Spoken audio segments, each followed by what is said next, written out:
Tapi dalam hadis ini Rasul mengatakan seluruh umatku pasti akan masuk ke dalam surga kecuali yang tidak mau. Kayaknya kita menemukan ada sedikit keanehan, dan ini juga dirasakan oleh para sahabat saat itu. Makanya mereka bertanya kepada Rasulullah, "Ya Rasul, apa iya ada orang yang enggak mau masuk surga itu ya Rasulullah?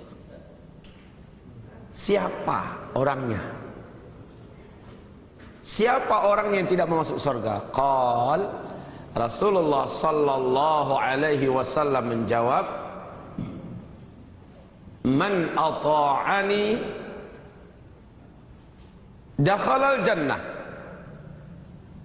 Siapapun saja yang memang patuh, memang mengikuti nasihat, petunjuk dan ajaranku, maka dialah umatku yang pasti masuk ke dalam surga.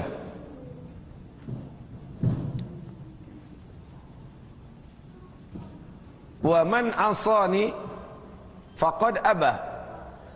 Dan siapa yang menyimpang dari ajaranku, siapa saja yang tidak taat kepadaku, siapa saja yang bermaksiat terhadapku, faqad aba, itulah umatku yang tidak mau masuk ke dalam surga.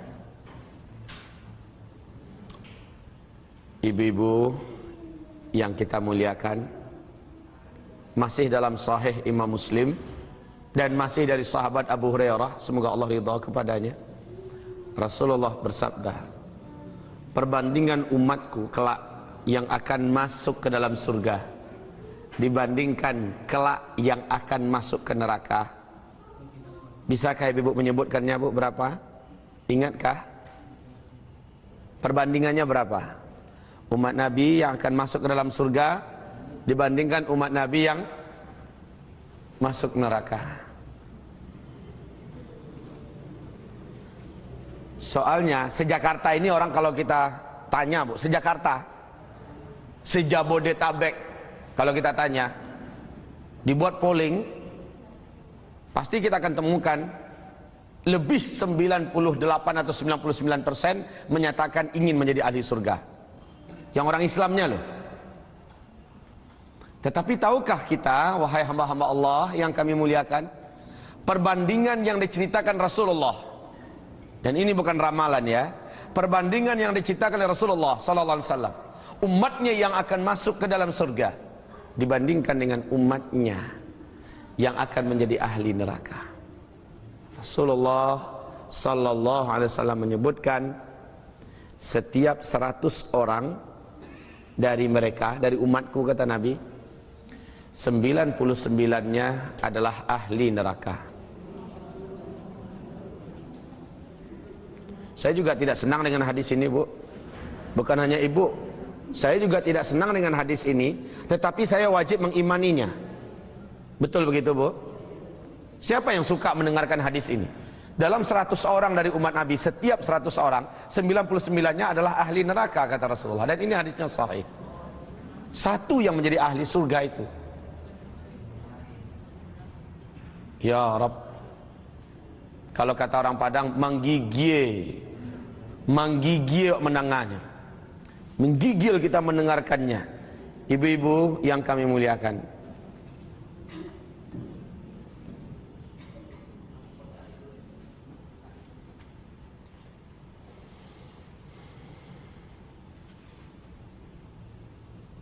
pertanyaan kita sekarang,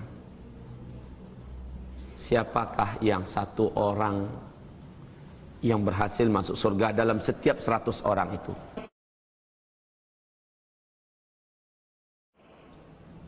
Jawabannya, ibu bisa jawab tidak? Yang bisa jawab dapat air minum 1.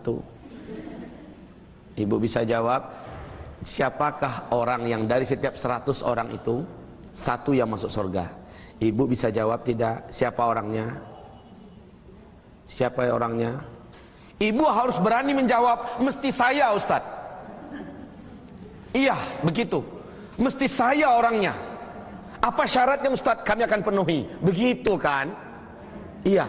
Apa syaratnya? Saya akan penuhi Ustaz.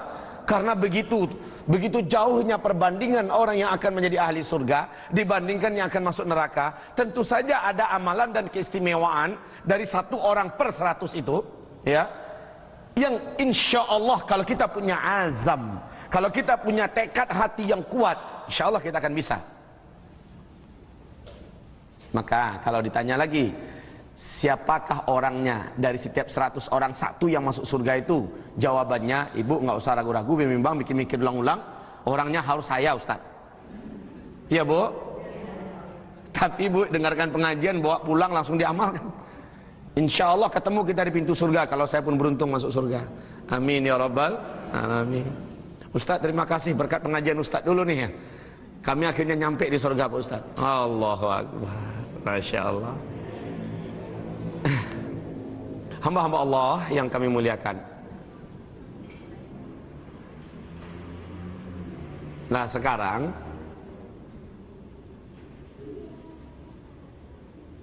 kami akan ceritakan kepada ibu-ibu Basyira wa nadhira, kabar baik dan kabar buruk. Untuk ibu-ibu, siapa yang 99 itu adalah kabar buruknya. Siapa yang 1 orang itu adalah kabar baiknya. Ibu mau pilih yang mana dulu nih? Selalu kayak gitu. Di mana-mana saya sampaikan mau pilih yang baik atau yang buruk. Soalnya dua-duanya bakal disampaikan.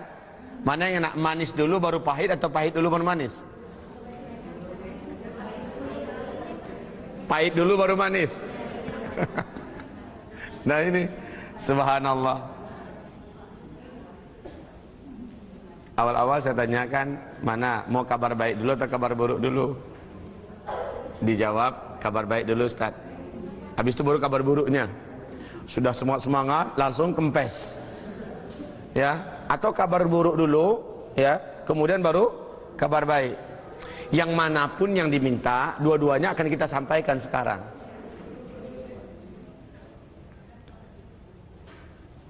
Baik hamba-hamba Allah yang muliakan, saya mulai dengan kabar baik, langsung saya sambung dengan kabar buruk, lalu kita kocok.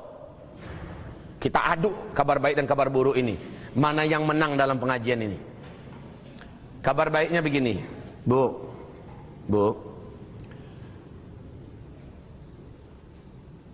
Tahukah Ibu, Rasulullah pernah di tengah-tengah para sahabat. Semoga Allah ridha kepada mereka semuanya.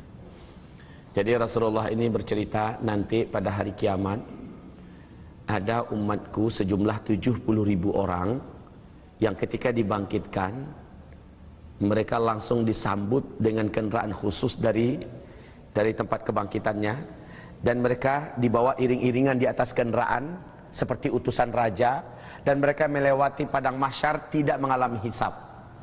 Mereka tidak mengalami beratnya padang mahsyar. Mereka hanya lewat saja. Kemudian mereka langsung dibawa ke titian sirat di atas neraka itu. Mereka melesat sekejap mata saja sampai di seberang. Lalu mereka standby di depan pintu surga. Dan mereka berhak memasuki pintu surga yang mana saja yang mereka sukai. 70.000 orang cuma. 70.000 orang. Maka salah seorang sahabat meminta kepada Rasulullah, ya Rasulullah, doakanlah kepada Allah agar diri ini bisa menjadi satu di antara yang 70.000 itu ya Rasulullah. Rasul pun mendoakan, ya Allah, hambamu yang ini jadikanlah. Ya Rasulullah, saya juga mau, doakan saya ya Rasul. Apa kata Rasul? Telat kamu Abu Bakar. Jatah saya mendoakan cuma untuk 1 orang, dan kamu sudah didahului oleh orang ini. Usaha sendirilah Abu Bakar, kata Rasul. Usaha sendiri kamu agar bisa masuk di antara yang 70.000 itu. Namun ibu-ibu, peluang kita untuk masuk dalam 70.000 itu ada tidak? Iya, benar-benar ibu luar biasa percaya dirinya. Ya, saya katakan Bu, insya Allah kalau kita sempurnakan hadisnya, kalau hanya 70.000 saja kita tidak layak masuk di dalamnya. Kenapa? Sahabat Rasul saja ketika Rasulullah meninggal dunia, mereka jumlahnya lebih 120.000 orang. Ketika Rasulullah meninggal dunia, jumlahnya lebih 120.000 orang. Jadi peluang kita ya sangat-sangat tidak ada. Padahal kata Rasulullah, la tasubbu ashabi. Jangan kamu mencaci maki sahabatku.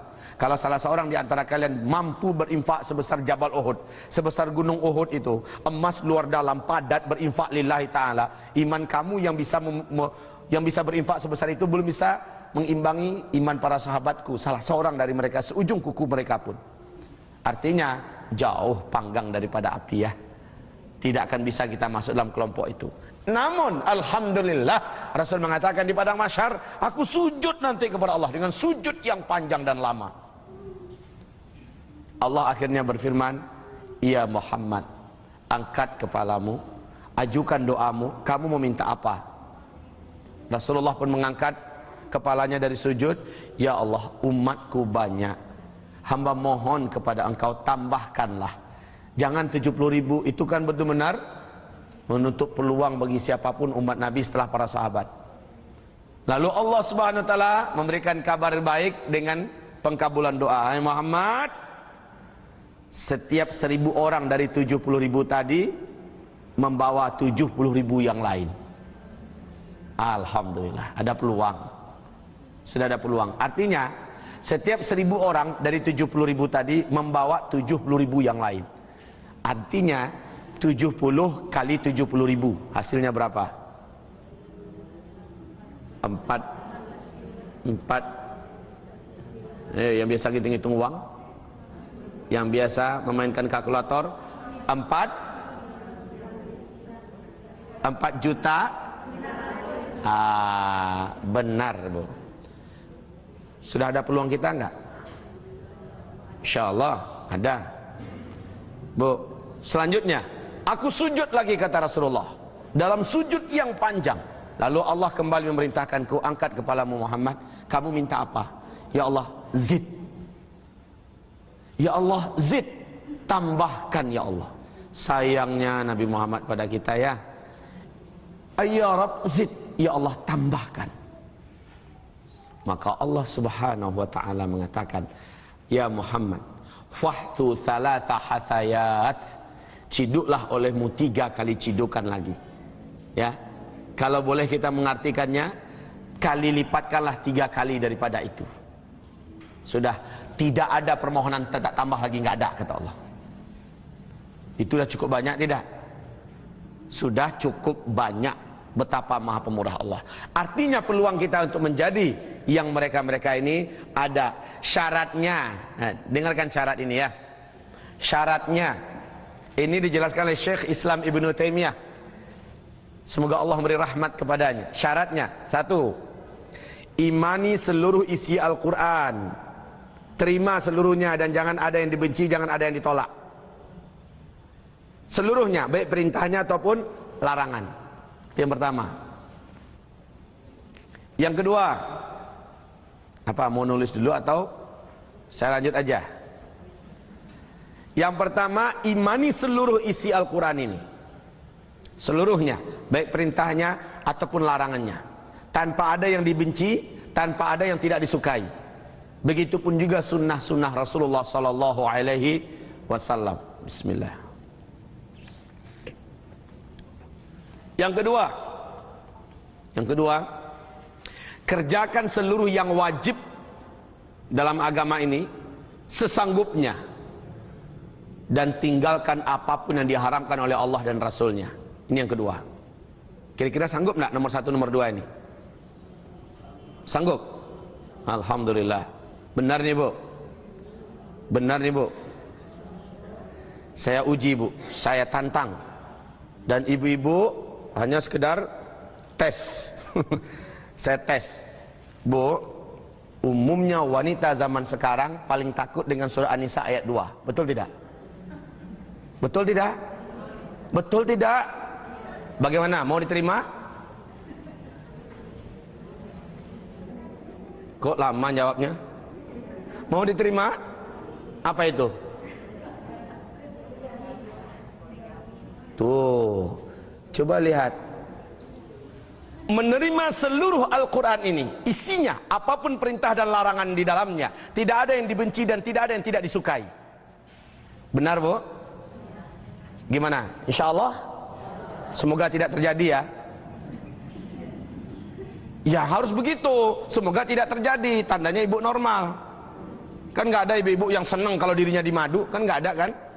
Tapi mengimani apapun perintah Allah itu yang terbaik. Kalau harus terjadi dan tidak bisa dielakkan, amantu bika ya Allah, hamba beriman kepada Engkau ya Allah, tapi mau masuk surga dari pintu mana saja. Kan begitu? Kok nggak banyak yang setuju nampaknya? Kalau tadi banyak yang manggut-manggut, setuju, searah. Sekarang pas dites, ayo. Subhanallah. Yang kedua tadi apa? Menjalankan apapun yang diperintahkan oleh Allah Subhanahu wa taala sesanggupnya. Sesanggupnya. Karena ada yang kita tidak sanggup. Haji umpamanya diperintahkan oleh Allah, kita miskin, berarti kan kita tidak sanggup tuh. Maka Allah Subhanahu wa taala tidak akan mengkhitab kita. Allah tidak akan menuntut kita. Dan meninggalkan seluruh larangan-larangan Allah secara mutlak. Apapun larangan Allah dan Rasulnya tinggalkan secara mutlak. Bukan sesanggupnya ya. Larangan Allah saya tinggalkan juga sesanggupnya. Enggak kayak gitu. Seluruh larangan Allah ditinggalkan seluruhnya secara mutlak. Yang ketiga, syarat yang ketiga, apapun amalan-amalan sunnah dicintai dan istiqomah mengerjakannya. Apapun amalan-amalan sunnah dicintai dan istiqomah mengerjakannya. Walaupun sedikit nggak apa-apa. Tahajud sanggupnya witir 1 rakaat aja tiap malam, jadilah. Ya. Duha hanya 2 rakaat tiap pagi sanggup mengerjakannya, jadilah, alhamdulillah. Infak cuma 1000 2000 tapi rutin tiap hari, jadilah. Walaupun itu terhitung hamba yang ya, tapi jadilah ahabul a'mal indallah adwamuha wa in qallah. Seluruh amalan yang paling Allah cintai itu adalah yang paling terus menerus, yang paling kontinu sekalipun sedikit. Itu yang ketiga. Yang keempat. Yang keempat. Kira-kira sampai nomor 3 ini masih sanggup tidak? Bisa. Ya. Yang keempat. Menjauhi apapun yang makruh sekuat-kuatnya. Menjauhi. Menjauhi apapun yang makruh sekuat-kuatnya. Mulai dari sifat yang makruh.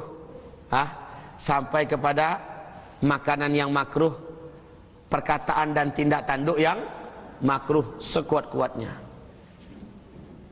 Apa aja? Sampai-sampai kepada makanan yang makruh. Jengki.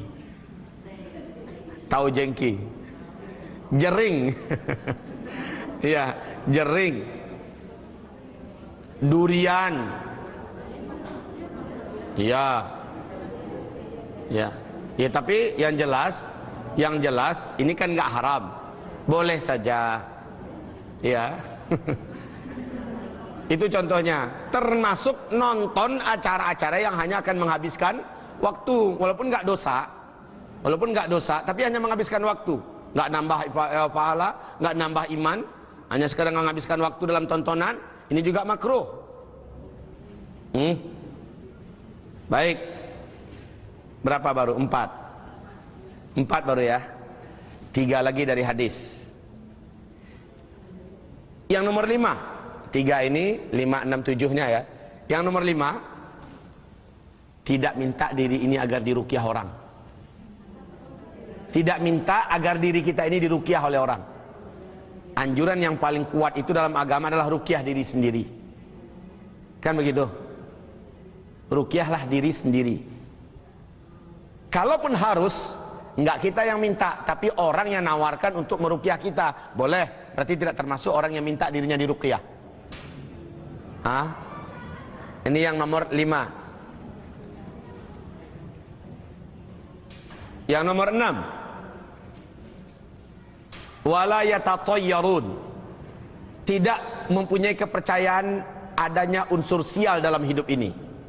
Tidak mempunyai kepercayaan yang namanya sial-sial dalam hidup ini. Enggak percaya dia. Lahir anak ketiga, ini kayaknya semenjak anak ini lahir, saya agak sial hidup saya sekarang. Ini anak ini pembawa sial nih. Hari sial. Angka sial. Kan ada angka dipercaya orang, angka nomor 13 itu angka sial kata. Hah? Jangan punya kepercayaan apapun yang namanya sial. Kalau kata Feng Shui, kalau arah rumahnya arah ke situ, maka ini akan pertanda sial. Kalau pintu rumahnya agak sedikit ke sini, maka ini sial. Kalau seandainya kita percaya, maka kita tidak terhitung dengan orang yang masuk dalam kelompok tadi. Yang keberapa lagi? Yang ketujuh terakhir. Wala yaktawun, dan mereka tidak berobat pakai besi panas. Mereka kai, tidak berobat dengan kai, ya. Mereka tidak berobat dengan kai, dengan besi panas. 7 kelompok manusia ini, 7 sifat ini maksudnya adalah kelompok manusia yang akan masuk surga bila hisab, wala azab, wala iqab. Tanpa hisab, tanpa azab, dan tanpa apapun hukuman. La fit dunya, wala fi maqbarih, wala fi mahsyar, wala fi finnar. Yadkhulunal jannah min ayyi abwabil jannah sya'u. Mereka akan masuk ke dalam surga dari pintu surga mana saja yang mereka inginkan. Nah, rasanya saya belum menyampaikan kabar gembira untuk ibu-ibu. Sudah saya sampaikan kabar gembiranya, rasa-rasanya belum? Kabar gembiranya berikut ini. Kabar gembiranya hadis berikut ini. Ayyuma mura'atin salat khamsaha wa shamat syahraha wa ata'at zawjaha wa hafizat farjaha qila laha yawmal qiyamah udkhulil jannata min ayyi abwabil jannati syi'ti. Artinya, wanita yang mana saja, wanita yang mana saja, jadi siapa saja wanitanya. Berarti kami nggak termasuk, Bu. Walaupun peluangnya ini peluang yang sangat wah. Kami hanya bisa iri ya, Bu ya, karena hanya untuk ibu-ibu. Wanita yang mana saja yang mampu terus-menerus menjaga salat 5 waktunya. Dia jaga salat 5 waktunya. Saya yakin kita sanggup ini semua ibu-ibu. Yang kedua, wasamat syahraha, dan dia memelihara puasa bulan Ramadan 1 bulannya. Kalaupun dia harus bolong karena haid 5 hari, 7 hari atau 10 hari, dia pasti ganti di luar bulan Ramadan. Wasamat syahraha. Yang ketiga, wa ata'at zaujaha, dan dia taat kepada suaminya. Yang keempat, wa hafizat farjaha, dia benar-benar memelihara kehormatannya, kemaluannya.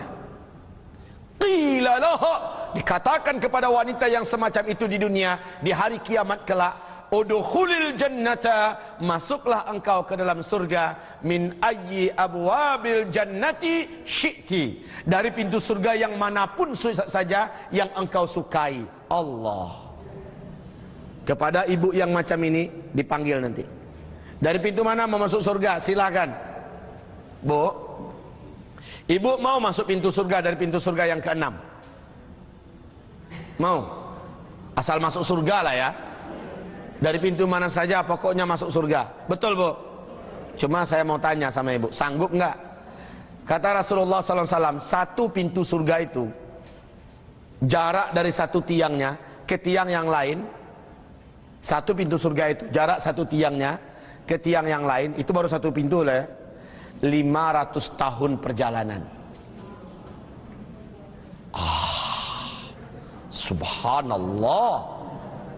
Dan itu pintu surga kata Rasulullah, ada 8 pintu surga nanti. Pintu 1, pintu 2, pintu 3, pintu 4. Otomatis kalau ibu harus dipanggil dari pintu 3, kan alhamdulillah kan. Ibu menyeberangnya ternyata pas di depan pintu nomor 7. Umpamanya ibu selamat nih dari penyeberangan. Berapa lama ibu harus berjalan istilahnya untuk sampai ke pintu nomor 3. Kalau dari pintu mana saja kan asik ya Bu ya. Ini baru berita baiknya ini. Yang baru berita baiknya kami sampaikan pada ibu-ibu. Sekarang wahai ibu yang kami muliakan, bagaimana? Ibu mau masuk dari seluruh pintu kan? Yang 4 tadi tuh diperintahkan oleh Rasulullah SAW, jagalah sholat 5 waktumu, tapi mesti on time, bukan in time. Beda antara on time dengan in time. Kalau in time, pokoknya masih rentang waktunya kan masih lapang. Tapi kalau on time, Allahu Akbar, dia segera berwudu. Apapun aktivitasnya, dia matikan dulu. TV lagi ditontonnya, dimatikan. HP-nya, laptopnya, apa dia matikan. Dia lagi masak, dimatikannya. Anak lagi nangis, jangan dimatikan ya. Dia diamkan dan dia pokoknya standby untuk sholat. Ya, ini sholatnya 5 waktu dia jaga. Kecuali ketika datang bulan, ya bagaimana? Allah memaafkan itu. Ya, yang kedua, shamat syahraha, puasa bulan Ramadan dia jaga sepenuhnya. Kalaupun harus ada yang bolong, cepat digantinya di luar Ramadan. Yang ketiga, ata'at zaujaha. Ternyata batu sandungan yang agak sedikit sulit adanya di nomor 3 ini. Ata'at zaujaha. Benar-benar tak tunduk dan patuh pada suami. Ini batu sandungan yang sulit nih. Justru di situ pintu surga ibu yang paling masya Allah.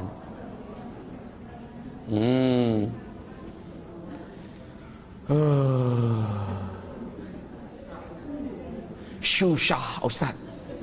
Yang nomor 3 ini. Ibu yang kami muliakan, apalagi ibu-ibu yang punya masalah sedikit banyaknya dengan husband, dengan zauj, dengan suami. Ustaz, masa kami aja dituntut untuk tunduk baik pada suami, melaksanakan semua kewajiban istri pada suami, lah suaminya nggak kayak gitu ke kami. Gimana kami bisa menampilkan semua kebaikan kami untuk suami? Pertanyaan kami kepada ibu, ibu mau masuk surga di pintu mana saja enggak? Ayo sudah, taat saja pada suami. Sederhana sekali kok. Seluruh umatku pasti akan masuk surga kecuali yang tidak yang mau masuk surga itu siapa? Yang patuh, kata Rasul. Benar? Yang patuh. Gitu aja Bu. Jadi jangan banyak diskusi ya. Jangan banyak diskusi. Kita pokoknya begitu. Khalas sami'na wa ata'na. Habis. Sama Bu dengan pertanyaan ibu-ibu zaman sekarang. Ustaz, sebenarnya apa sih istimewanya rambut laki-laki dengan rambut wanita? Kan sama-sama rambut, sama-sama bulu, tumbuhnya juga di kepala. Kenapa yang wanita harus tutup rambut, laki-laki enggak? Kami kalau enggak ada perintah untuk laki-laki menutup rambut juga, kami enggak mau Ustaz. Maka kepada wanita itu kita balik tanyakan, pengen masuk surga? Iya Ustaz. Patuh aja, jangan banyak tanya. Masalahnya kunci untuk masuk surga itu adalah taat. Patuh. Cincin emas dipakai wanita boleh, dipakai laki-laki haram. Itu yang menetapkan siapa? Rasulullah sallallahu alaihi wasallam. Tentu saja dari instruksi langit. Sekarang kami laki-laki jangan banyak tanya. Apa sih? Kan pasang biasa saja. Apa sih susahnya? Pakai cincin emas dengan yang tidak emas. Wanita boleh, kami laki-laki enggak boleh. Kalau mau masuk surga jangan banyak tanya. Patuh enggak? Itu aja. Makanya salah satu ciri orang beriman itu sami'na wa ata'na. Ya. Jangan kayak orang beriman. Orang beriman itu sami'na wa ata'na, jangan kayak orang Islam. Seperti surah Al-Hujurat ayat 14. Itu gaya orang Islam. Kalau orang Islam itu dalam bahasa kami di Padang sana, sami'na wa anggua'na wa gelengna. Apa artinya? Kami dengar, kami mengangguk, dan kami menggeleng. Itu gaya orang Islam. Kalau orang beriman, sami'na wa ata'na. Kami dengar, kami taat. Itulah umat Nabi yang akan masuk ke dalam surga. Itulah dia. Yang 99 per 100, setiap 100 orang itu tadi, itu yang tadi itu. Sami'na wa anggua'na wa gelengna. Wal'iyadu billah. Yang nomor 3 ini Ustadz kayaknya memang ujian berat, yaitu harus taat pada suami. Saya kalau nggak ada rekaman ini, saya mau biasa, Bu.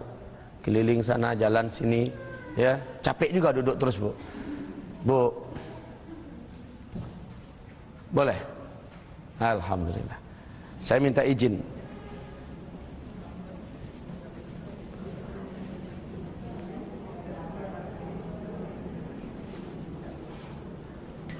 Bu.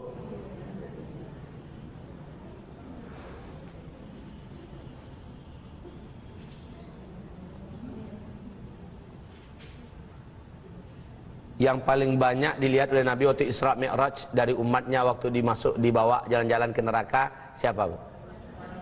Insya Allah itu bukan ibu-ibu ya. Amin ya rabbal alamin. Karena ibu-ibu tentu berbeda. Ibu-ibu adalah orang-orang yang telah dibina oleh agama Allah Subhanahu wa taala, rajin ikut pengajian dan termasuk yang mau tunduk dan patuh kepada agama Allah. Amin ya rabbal. Cuma masalahnya tunduk dan patuh pada suami ini perlu diasah lagi. Oh ya, ibu-ibu yang kami muliakan, saya nggak ada yang pesan-pesan loh ini. Jangan-jangan Ustaz ini dipesan oleh suami kami nih, supaya nyampaikan kajian ini. Tidak, Bu. Masalahnya Rasul ketika ditanya, Ra'aitu aksara ahli nar min ummati anisa. Aku melihat kebanyakan ahli neraka dari umatku adalah kaum wanita. Maka bertanyalah para sahabat wanita, awalam yu'minna billah, apakah mereka tidak beriman kepada Allah? Tidak, kata Rasulullah, mereka beriman kepada Allah, tetapi mereka kufur. Mereka kufur, yakfurnal ashir, mereka kufur kepada suami-suami mereka. Caranya bagaimana kami kufur pada suami? Maka di hadis yang lain Rasul mengatakan, idza ahsanta ila ihdahunna ad-dahra thumma rat fika ma lam tarda, qalat ma ra'aitu fika khairan qat. Ma ra'aitu fika khairan qat. Kalau engkau baiklah sama istrimu itu, seumur hidup engkau berumah tangga dengannya, baik terus dengan istrimu, tiba-tiba engkau melakukan sesuatu yang jelas-jelas mereka tidak senangi, qalat, dia langsung membuat stempel tentang diri engkau. Qalat, dia langsung punyai stigma tersendiri tentang diri engkau. Ma ra'aitu fika khairan qat. Orang yang macam ini nggak ada kebaikan pada dirinya. Dia lupakan semua kebaikan suaminya. Kalau ada wanita yang macam ini, wanita macam inilah yang finnar. Ya. Tapi wanita yang dia bisa menimbang, suamiku ini sangat baik, kekurangannya yang fatal adalah ini. Ditimbang-timbang ternyata masih berat timbangan kebaikannya. Semoga Allah memaafkan diriku ketika aku bisa memaafkan suamiku di bidang yang ini. Ini wanita yang ya, dia mampu memainkan timbangan yang jujur, timbangan yang benar. Tapi kalau wanita yang ahlun nar, semua kebaikan suaminya dia lupakan. Yakfurnal ashir walam yashkurna, mereka kufur kepada suami-suami mereka. Walam yashkurna, dan mereka tidak pandai bersyukur. Ibu-ibu yang kami muliakan, tahu enggak Ibu, kami ini sebenarnya dibandingkan ibu-ibu, jauh lebih besar peluang ibu untuk mendapatkan segudang amalan yang kami belum tentu akan bisa mengumpulkannya sekaligus. Kami belum bisa, Bu. Dan pasti tidak akan bisa, kecuali kalau kami diizinkan oleh Allah pergi berangkat jihad. Baru kami bisa mengalahkan ibu-ibu, mungkin. Itu pun kalau seandainya kami bisa berangkat jihad, dan kami syahid di sana. Ibu juga mengalir kepada ibu seluruh pahala yang didapatkan oleh kaum lelaki yang pergi berjihad. Allahu Akbar. Macam mana caranya tuh? Tolong dengarkan kepada kami, perdengarkan kepada kami sebuah hadis, nggak usah bahasa Arabnya, bahasa Indonesia saja, yang mampu menjawab, bertanda orang ini telah dianugerahkan oleh Allah Subhanahu wa taala daya ingatan dan mudah-mudahan juga amalan yang sudah begitu baiknya. Apakah hadisnya yang menerangkan bahwa ada seorang wanita datang kepada Rasul sallallahu alaihi wasallam, ya Rasul, saya dikirim oleh rombongan ibu-ibu nih, diutus untuk bertemu dengan engkau. Hah? Ada apa, kata Rasul? Saat itu Rasulullah sedang dikelilingi sahabat-sahabatnya. Ya Rasul, kami mau demo, tapi saya juru bicaranya. Masih ingat nggak hadis ini? Hah? Pernah dengar belum? Sudah? Coba Bu, lanjutkan. Oh ini istimewanya ibu-ibu, Bu. Ternyata ibu-ibu Jakarta, ibu-ibu Sumatera, ibu-ibu Malaysia. Saya baru 4 hari yang lalu dari sana. Di 10 masjid kita memberikan kajian. Ibu-ibu ternyata sudah dengar Bu, sudah. Tapi apa lanjutannya Bu? Entah. Ternyata ya sama gitu ya. Makanya saya katakan sama ibu-ibu kami yang di Sumatera Barat, sebenarnya enak ngaji dengan ibu-ibu ini. Kenapa gitu Ustaz? Soalnya satu materi bisa 10 kali disampaikan setahun. Karena mereka lupa terus.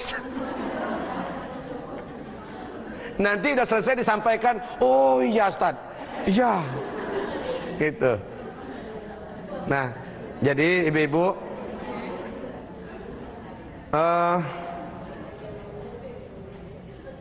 jadi wanita ini bernama Asma. Ya, bernama Asma. Dia memang diutus oleh kaum ibu-ibu minta keadilan. Kami minta keadilan. Kenapa sih hanya kaum lelaki saja yang diberi oleh Allah peluang untuk bisa mendapatkan amal yang soleh dan mereka dapat pahala yang besar? Apa itu? Laki-laki disuruh untuk pergi Jumatan, dan Jumatan itu besar pahalanya. Kami juga mau. Kenapa kami tidak disuruh? Tahukah ibu, pahala Jumatan itu untuk seorang laki-laki? Mau saya sampaikan. Tapi ibu motivasi suaminya nanti ya. Iya Bu, saya kasih tahu. Rasulullah bersabda, "Man ghassala waqtasala yaumul jum'ah." Siapapun lelaki yang pada hari Jumat dia mandi, waqtasala, dan dia sengajakan seperti mandi junub, mandi wajib, ya. Yaumul jum'ah, pada hari Jumat. Kemudian wabakkara wabtakara.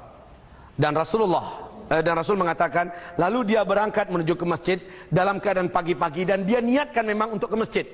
Bukan ke pasar dulu semacam baru singgah ke masjid, enggak. Ya, tapi ke masjid memang tujuannya. Wabakkara wabtakara. Awal lagi dia datang pergi ke masjid.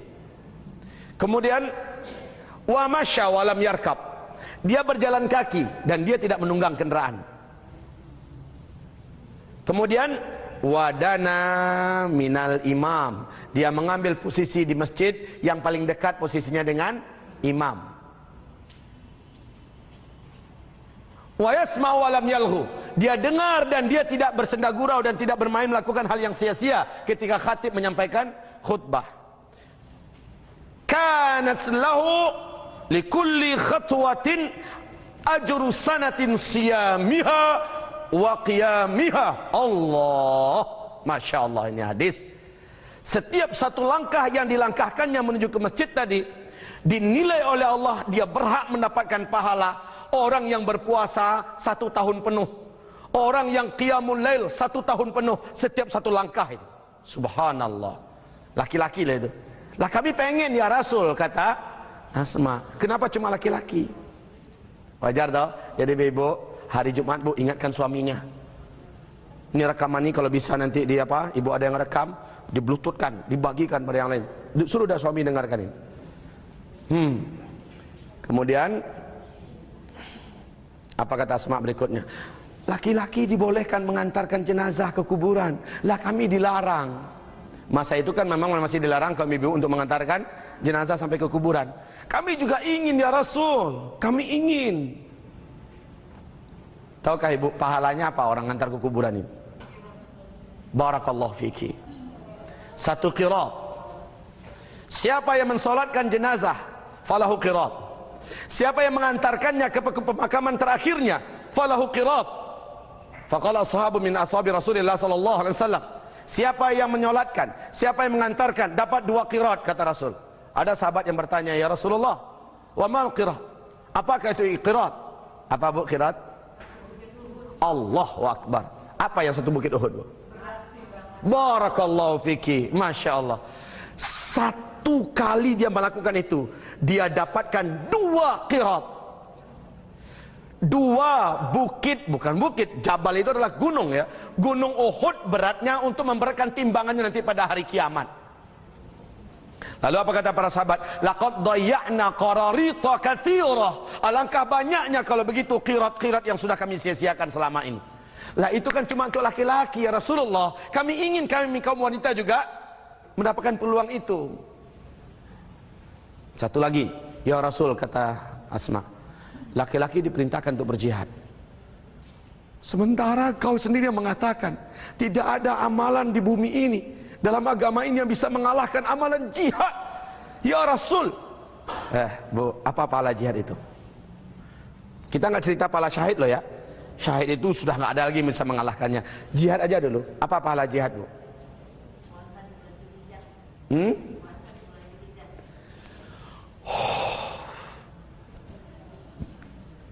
Belum, Bu. Ada lagi yang lain? Pahala jihad. Abu Hurairah bertanya kepada Rasulullah, ya Rasulullah, adakah amalan yang bisa mengimbangi orang yang berjihad? Qal, Rasul menjawab, la tastati'un.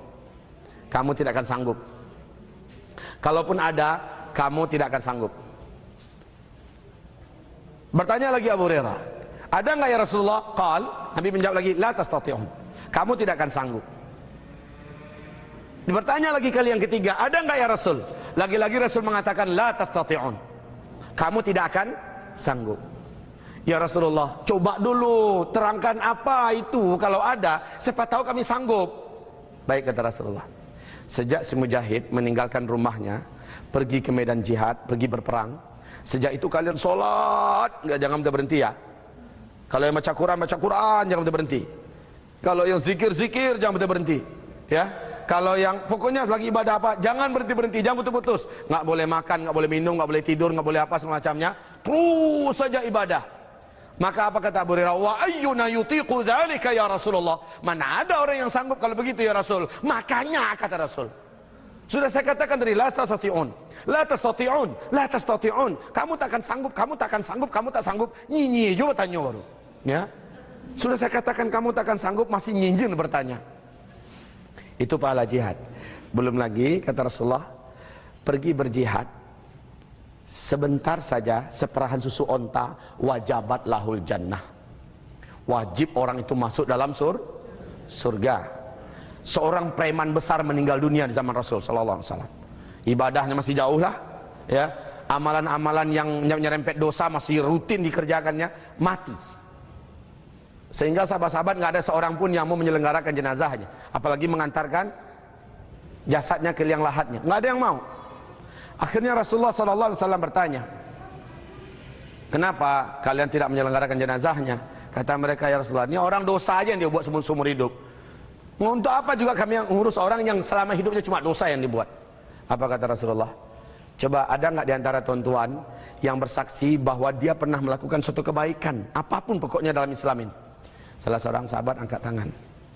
Ya Rasulullah, saya dan dia pernah satu malam kami ribat sama-sama di medan jihad. Cuma satu malam. Iya, satu malam ya Rasul. Maka langsung Rasul sing-singkan kedua lengan bajunya, ya. Lalu Rasul sendiri yang langsung mengangkatnya ke liang lahat. Melihat Rasul yang memegang, sahabat-sahabat yang lain juga membantu. Apa kata Rasulullah? Ashabuka yashhaduna annaka min ahlin nar wa ana ashhadu annaka min ahlil jannah. Allahu akbar. Sahabat-sahabat engkau bersaksi engkau ini ahli neraka, dan saya bersaksi engkau ini adalah ahli Subhanallah. Pergi berjihad itu, Bu, seperah susu onta aja lah, cukup lah istilahnya itu. Sudah wajib untuk orang itu masuk surga. Makanya ini Asma nanya pada Rasulullah, kok laki-laki aja yang cuma dapatkan pahala, bisa pergi berjihad, kami juga pengen. Bu, ternyata jawaban Rasulullah kepada Asma mencengangkan semua kita, termasuk saya. Iri kami semua yang laki-laki, malah berbalik iri kami. Apa kata Rasulullah kepada Asma? Tahu ibu jawaban Rasul? Ada 3 jawaban Rasulullah. Rasul sallallahu alaihi wasallam menyebutkan, nanti habis dari sini pulang balik ke ibu-ibu itu, katakan pada mereka, mereka seluruhnya berhak mendapatkan semua amalan yang dikerjakan oleh suami-suami mereka di luar sana. Apapun amalan mereka, ya termasuk Jumatnya, ya termasuk mengantar jenazahnya, ya termasuk jihadnya. Apapun amalan yang dilakukan suami-suamimu di luar, kalian akan berhak mendapatkan pahala itu sepenuhnya, mengalir, padahal mereka di rumah saja. Bagaimana caranya ya Rasul? Maka kata Rasul yang pertama, taatilah suamimu. Oh. Kesini lagi terbenturnya. Taatilah suamimu. Selama itu bukan dosa dan maksiat, taatilah. Dek, besok masak jering ya. Jering goreng, ditokok sedikit. Padahal kita termasuk orang yang paling anti dengan jengkol, dengan jering, karena baunya yang sengit dari kamar mandi. Iya mas, besoknya, dek, besoknya jering rebus ya, dikasih santan. Hari ketiga, dek jering. Ya, kita tahu kita paling enak dengan bau jering dan kita paling tidak suka. Tapi ini kan tidak haram. Suami menginginkannya. Ini contoh loh, Bu. Maka sami'na wa ta'na. Dek, abang suka kamu memakai pakaian yang merah-merah, dek. Jilbab merah, jubah merah, kaos kaki merah, kaos tangan merah.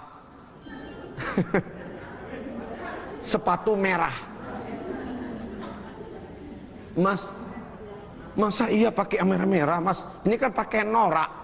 Norak pakai cadar merah. Jarang-jarang gitu. Apa kata si masnya? Aku ini red maniak, dek. Ya, orang yang paling senang dengan warna merah. Ya sudah, sami'na wa ata'na. Selama dia tidak menyuruh kita yang dosa pada Allah, ya sudah. Walaupun nanti akan jadi kita lewat jadi bahan pembicaraan orang. Ya sudah, suaminya maunya kayak gitu. Dek, Lebaran Idul Adha besok kita ke Lebaran Idul Adha besok kita di Jakarta aja ya. Abang punya rencana khusus buat kita. Apa kata kita? Mas, bang, ini keluarga kita di Jawa Timur itu ngundang adik bang, kita kumpul bersama. Mohon ya bang ya, kita ke Jawa aja lah. Dek, ini permintaan abang, Idul Adha kita di sini saja. Nggak bisakah itu kita musyawarahkan lagi bang? Sekali ini saja abang punya minta. Ayolah bang, sami'na wa ata'na. Itu maksudnya, Bu. Padahal keluarga sudah ngebel tiap sebentar. Jangan, apalagi orang tua kita. Nak, nanti Idul Adha di sini ya. Tiap sebentar nelfon. Ya mak, kita usahakan mudah-mudahan abang bisa diajak. Tahu-tahu abangnya ngajak di Jakarta. Siapa yang ditaati ketika itu? Benar. Memang seperti itu. Kita harus dihadapkan kepada banyak pilihan dan pada akhirnya finalnya adalah pada apa yang diperintahkan oleh suami. Sekali lagi kita terbentur dengan batu. Sebenarnya bukan batu sih itu. Justru itu adalah pijakan kita menuju janji Allah tadi. Taati suamimu. Yang kedua,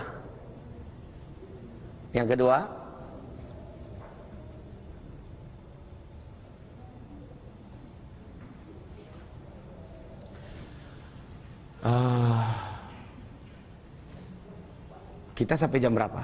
Biasanya. Asar di sini jam berapa? 3 tepat. 3 kurang. Kurang berapa? Kami habis ini langsung mengisi di Bank Syariah Mandiri. Jadi mungkin memang pas orang azan asar, ya kita selesai. Ya tentulah ya. Bagaimanapun, saya pikir ini ada kelanjutannya. Sudah asar kan? Enggak kan? Baik. Ada 10 menit, kita manfaatkan lagi. Yang kedua, kamu tetap berusaha, kata Rasul, mencari apa saja yang disenangi oleh hati suami dan engkau lakukan. Lagi-lagi kaitannya kepada suami. Apa yang disenangi oleh hati suamimu? Apa yang disenangi oleh suamimu? Lakukan. Apa yang disenanginya? Selama yang disenangi oleh suami itu bukan dosa, lakukan, kata Rasul. Yang kedua tuh.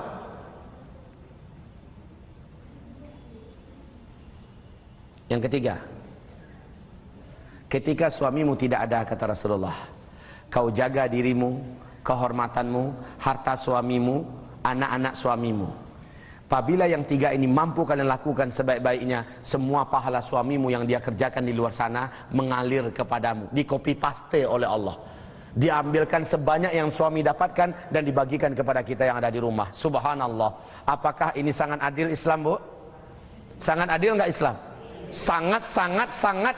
Sehingga Bu Asma setelah dia dengarkan berita macam itu dari Rasulullah, dengan semerta-merta Allahu Akbar, saking gembiranya dia tinggalkan Rasulullah tanpa syukron, tanpa assalamualaikum, langsung dia cigin lari. Cigin itu seorang periaman, Bu. Iya, lari kencang istilahnya. Begitu senangnya dia, ingin cepat dia menyampaikan kepada ibu-ibu yang mengutusnya. Subhanallah. Subhanallah. Apa yang 3 tadi, Bu? Mau diulangi kembali? Hah? Bukan dari yang pertama tadi, yang nomor 3. Taatilah suamimu. Yang kedua, kerjakan apa yang disenangi oleh hati suamimu, apa yang disukai oleh hati suamimu. Walaupun suami nggak nyuruh, tapi kita tahu suami senang kalau kita gini. Selama itu bukan dosa, kerjakan. Buat mata suami ini merasa teduh, merasa nyaman dia. Dan yang ketiga, ketika suami tidak ada, jagalah diri, jagalah kehormatan, kemaluan, jagalah harta suami, jagalah anak-anak suami, jagalah apapun yang dititipkan oleh suami. Jika itu engkau lakukan, kata Rasulullah, semua pahala suamimu di luar sana mengalir kepadamu. Dan tentu saja tidak semua dosa suami di luar sana juga mengalir pada kita, enggak. Hanya pahala mengalir kepadamu. Subhanallah. Maka wanita yang macam ini mendapatkan. Sudahlah itu, ternyata wanita memiliki keutamaan amalan yang laki-laki manapun di muka bumi ini tidak akan bisa menandinginya. Termasuk Nabi Muhammad tidak akan bisa menandinginya. Tahu nggak amalannya? Tahu nggak? Hamil, melahirkan dan menyusui. Rasul pun nggak bisa menandingi itu. Bagaimana kami laki-laki, Rasulullah laki-laki, bagaimana akan hamil? Dan ini adalah ibu-ibu saja yang diberi oleh Allah anugerah itu. Enak betul kalau begitu ya Pak Ustadz. Ya, ibu-ibu yang masih bisa produksi. Jadi rugi kalau punya anak 2 cukup. Dalam Islam itu dianjurkan kita untuk memperbanyak keturunan. Tapi jaga jarak ini diperintahkan. Supaya apa? Setiap kehamilan, sampai melahirkan, sampai menyusui, sama pahalanya dengan seseorang yang pergi berangkat berjihad ke medan tempur demi meninggikan kalimah Allah Subhanahu wa ta'ala. Jika ia meninggal, dia syahid. Subhanallah.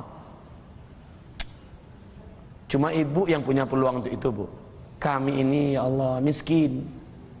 Nahnu masakin ama antunnal aghnia. Dalam segi pahala, ibu-ibu sebenarnya punya peluang yang besar, lebih daripada kami-kami, Bu.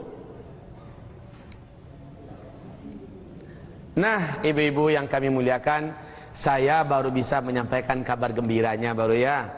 Kan ada 2 tadi, kabar gembira dan kabar menyedihkan. Nah, kami baru bisa menyampaikan kabar gembira. Waktu kita mendekati waktu asar. Sebenarnya kalau ruangan ini punya waktu untuk tanya jawab, lagi mantap uraian ini dan lagi masak ya.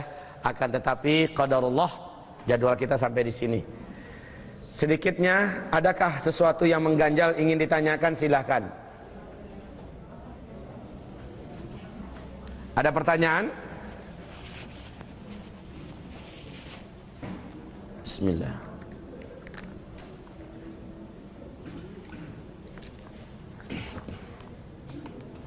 Baiklah ibu-ibu, arsyadani wa iyyakunnallah. Tolong ya ibu-ibu, sampaikan pada ibu-ibu yang lain yang tidak hadir bahwa isi kajian hari ini adalah begini. Saya yakin, Bu, kebanyakan kita sudah mendengarkan, tetapi belum seluruh kita mungkin telah mengamalkannya. Dan pintu untuk itu selalu terbuka dengan selebar-lebarnya buat ibu-ibu yang bisa masuk surga dari pintu mana saja. Dan ibu-ibu untuk bisa menjadi ahli surga tanpa hisab, tanpa azab, tanpa iqab, insyaallah juga terbuka peluangnya. Justru sebenarnya peluang untuk beramal soleh dan mendapat pahala sebanyak-banyaknya lebih banyak ada pada ibu daripada pada kami, Bu. Bu, kalau saya bacakan kepada ibu beberapa hadis tentang zikir di rumah, yang zikir di rumah ini tidak akan bisa didapat oleh laki-laki di luar sana, Bu, akan membuat ibu merasa gembira dan bahagia menjadi seorang wanita. Membuat ibu puas diberi oleh Allah anugerah menjadi seorang wanita. Kenapa? Karena peluang untuk bisa melakukannya adalah ibu. Dan kami memang benar-benar mencemburu ibu-ibu dalam segi ini.